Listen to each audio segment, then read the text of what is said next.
अस्सलामुअलैकुम। एक और नई खबर के साथ मैं हूं मोहम्मद इश्तियाक कादिर। आप देख रहे हैं मेरा यूट्यूब चैनल जनाब एचडी न्यूज़। भारत ने आईसीसी वुमेन वर्ल्ड कप 2025 का फाइनल अपने नाम कर लिया है। आज आपको बताते चलूं, भारत ने जनूबी अफ्रीका को 52 रन से शिकस्त देकर आईसीसी वुमेन वर्ल्ड कप 2025 का फाइनल अपने नाम किया है। मुंबई में खेले गए फाइनल मैच में बारिश के सबब मैच तखीर से शुरू हुआ, मगर ओवर नहीं काटे गए। जनूबी अफ्रीका ने टॉस जीतकर पहले भारत को बैटिंग करने की दावत दी और 50 ओवर में 7 विकेटों के नुकसान पर भारत ने 298 रन स्कोर बना लिए और शफाली वर्मा ने 87 और द्रुपति शर्मा ने 58 और स्मृति ने 45 रन बनाकर नुमाया बैट्समैन रही।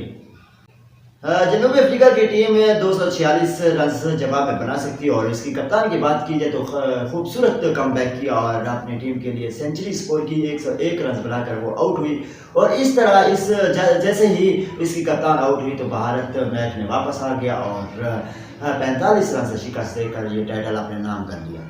और दूसरी तरफ इंडियन बॉलर्स की बात की जाए तो कमाल की बॉलिंग रही है और बैटिंग के बाद दीप्ति शर्मा ने 4 और शफाली वर्मा ने भी 2 विकेटें हासिल की और भारतीय टीम ने पहली बार ICC world cup women world cup का टाइटल अपने नाम किया। और इस तरह की वीडियो देखने के लिए हमारे यूट्यूब चैनल जनाब एचडी न्यूज़ को सब्सक्राइब करें और बेल आइकन लाजमी करें, क्योंकि हर आने वाली वीडियो आप तक पहुंच सके।